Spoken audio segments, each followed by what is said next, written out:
What's up, guys? It is Sunday, May 19th, 2024. We're at the Bitcoin block height of 844,238. TikTok next block. It is right now, it's 9:16 Pacific time, Las Vegas time. Just clocked out for the night, I think I'm gonna clock out. If you guys haven't watched my Satoshi Saturday video, go ahead and check that out. I worked really hard on that one, and that was painful to listen to, that singing.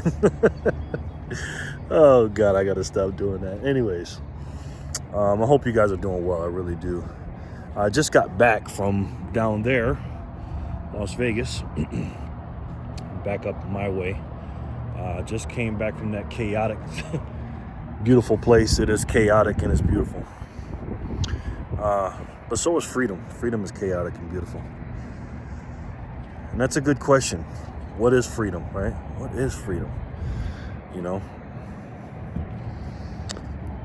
If you want to think about something, you kind of got to reverse engineer it and think, okay, let's look at it the other way. What is the opposite of freedom?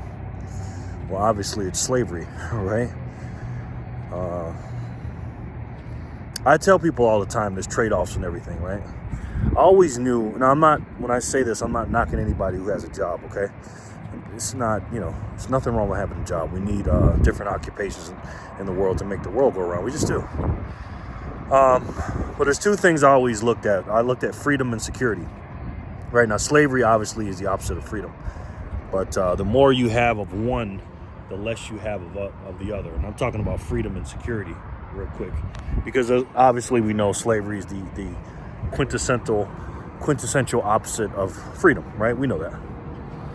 And so when you're talking about security and having a job, again, nothing wrong with having a job, but they kind of hold that over your head, right? That position, that security. Excuse me, of course. And it's called a safe, secure job. Safe, secure job. And when you work in that job, you got to do things sometimes you don't want to, because if you don't have it, you won't have that quote unquote security, right? But the more secure you are in your job, usually, not always, there's always, little variances here and there, but the more secure you have a job or secure you are in your job, the less freedom you have most of the time, right? And I knew at a young age, even in school, I hated sitting in a classroom. I hated sitting in a seat. I liked the ability to just get up and walk around when I wanted to, right? And my teachers and stuff would say, oh, he must have some kind of disability or something because he just can't sit still. And that's true. I don't like to sit still. As you can see, I walk around. And I remember one of my first major jobs I had, I was doing it part-time outside the military. I was working at a call center. And I ended up it was MCI, WorldCom. This was late 90s. I worked there till the early 2000s. I was pretty good at it too. I was a salesperson. I was one of the guys that called you for the long distance, 5 cents a minute. Remember that? If you're old enough. I probably called you and I got you to switch over from AT&T. And at that job, I remember you had to sit in a chair and you had to be locked into that chair. And I was like, nah, I can't do this. So every time I made a sale, I just got up. And I was the best salesman on the team, and I worked there as a sales rep on the phone for 6 months. And when I had the ability to become a supervisor, they had an open spot, and they asked me, did I want to be a supervisor? And I remember thinking, wow, I can make pretty good money. Not as much as I was on the phones, because I was really good on the phones. But I had the ability to teach everybody to do what I did and probably make more money, but I have the freedom to not be balled and chained, if you will, to that seat with that with that headset and stuff. So I took on that task, and I did pretty well. I never really coached anybody to be as good as me, but I had a couple that were pretty good. The point of that story is I just knew that I just wasn't a job type of guy. not because I didn't want a job, is because that security that I had, that quote unquote security that I had, I just knew that the more of that I had, the less freedom I had.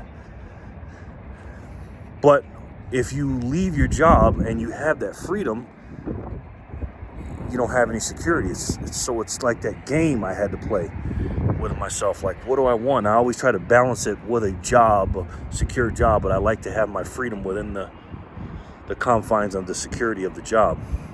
But then I made a decision in the early 2000s that I just can't do it anymore.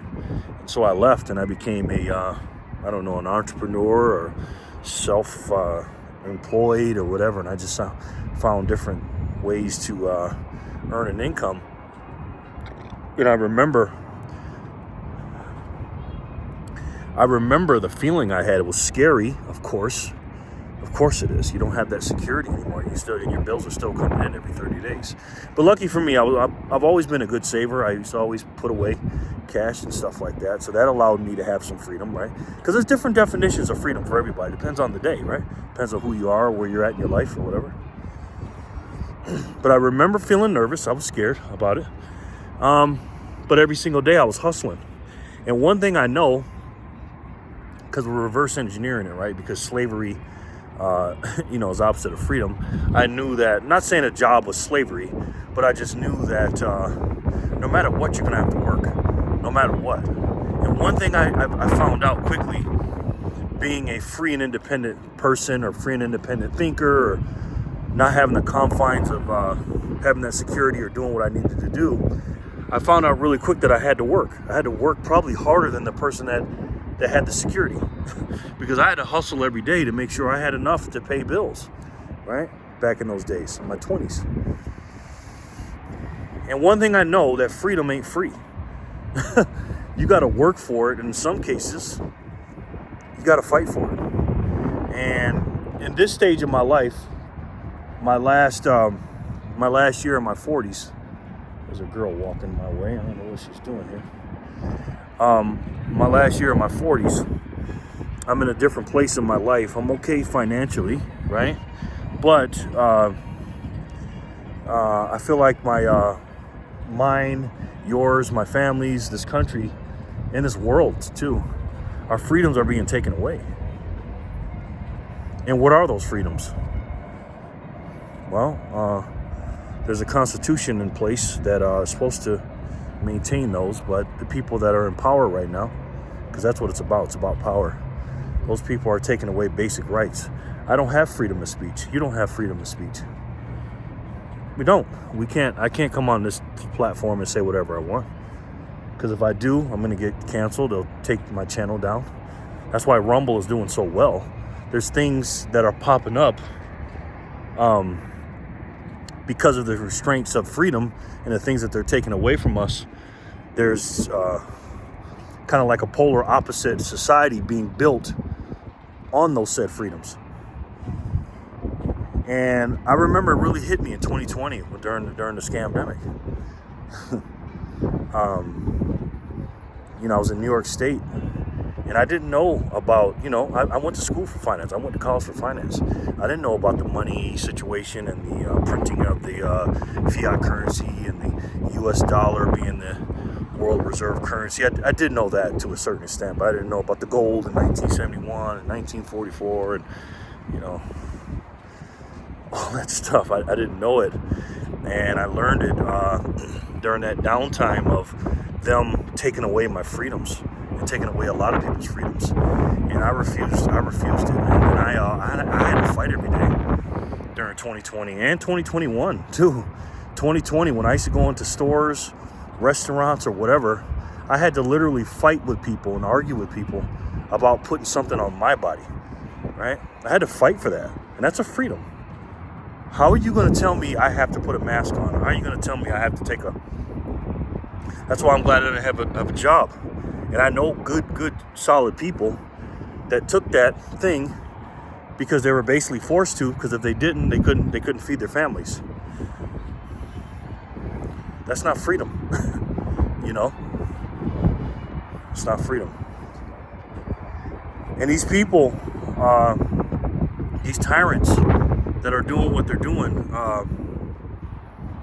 taking away our freedoms, and people that have no idea what's going on and don't value freedom, and they've been brainwashed into valuing security. They don't even know that they are underneath the thumbs of people that don't care about them.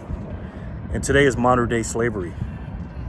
Now, it's not chains and whips and stuff of that kind of slavery, but trust and believe, if you don't do what they say, you'll find out real quick that you're on a plantation. You don't own anything, man. You don't own anything. You buy a house. If you don't pay the land underneath that house that they own, you'll find out real quick. I don't care what kind of mortgage payment that you don't have anymore. I don't care how low your interest rate is on the mortgage payment, if you still have it, if the house is paid off, how many payments you got left, it doesn't matter. The land on that your house is sitting on, you best believe you don't own it, which means you don't own that house. And if you don't pay it, you'll find out real quick who's the real owner of the house you say you think you own. Freedom ain't free, ladies and gentlemen. That's one thing I know. So when people ask me what is freedom, or when I think of how important it is and what is it, what's the definition, it's a different definition for everybody. But when you reverse engineer it, like I said, slavery is the worst thing. I refuse to participate. No one's going to tell me what I can do, can't say, when I can move, when I can't. As long as I'm not hurting anybody, I should be able to do what I want, right? I believe that. That's what this country was built on. That's what our founding fathers said. But you know what they say about the people with power? Absolute power corrupts absolutely. It does. And when somebody asks me what is freedom, it's something I'll die for. That's what it is. That's what it is for me. I worked my ass off today.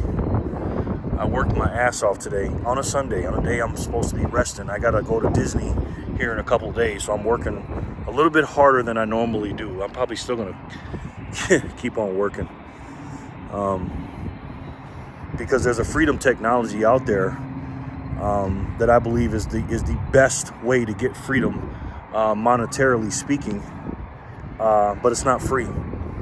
It's not free. And I had to put a lot of work, proof of work, to not only understand it and learn about it, because it took me years to understand it, but to obtain it, I have to work for it. And it is proof of work. And it is the ultimate freedom to me, because it's something that I own and no one can take from me. If I had gold and silver, and not knocking on gold and silver, if they want to, they can come in and take it from me. I don't care how good I hide it, where I put it, they can take it from me. And they just can. Could they take my Satoshis or Bitcoin? If I don't store it right and I leave my words laying around, they pick them up and find them, sure. But if I didn't have them written down anywhere, if I had a multi-sig somewhere, very, my storage really good, and they couldn't find the words, they could torture me, they can do whatever they want, but they can't physically take it from me, because it's not there, but it's everywhere, right? That is true ownership. That is true freedom. I've said this once and I say it 1,000 times. I don't like freedom because I like Bitcoin. I love Bitcoin because I love freedom. That's why. So when I talk about politics and stuff like that, politics does have to do with freedom. It does, whether you like that or not. These people that are got their thumbs on our necks, and they're controlling the laws and everything else. They can come in your house and take things from you and do criminal things to you. And if you don't understand what their incentives are, or how the system works, you best believe you will be a victim of them if you don't understand it.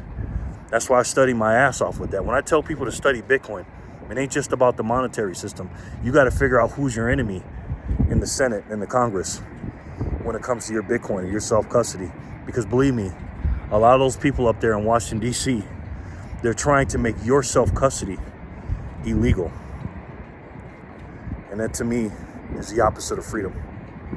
So there's a lot of definitions of freedom. Depends on who you are, and like I said, where you're at in your life.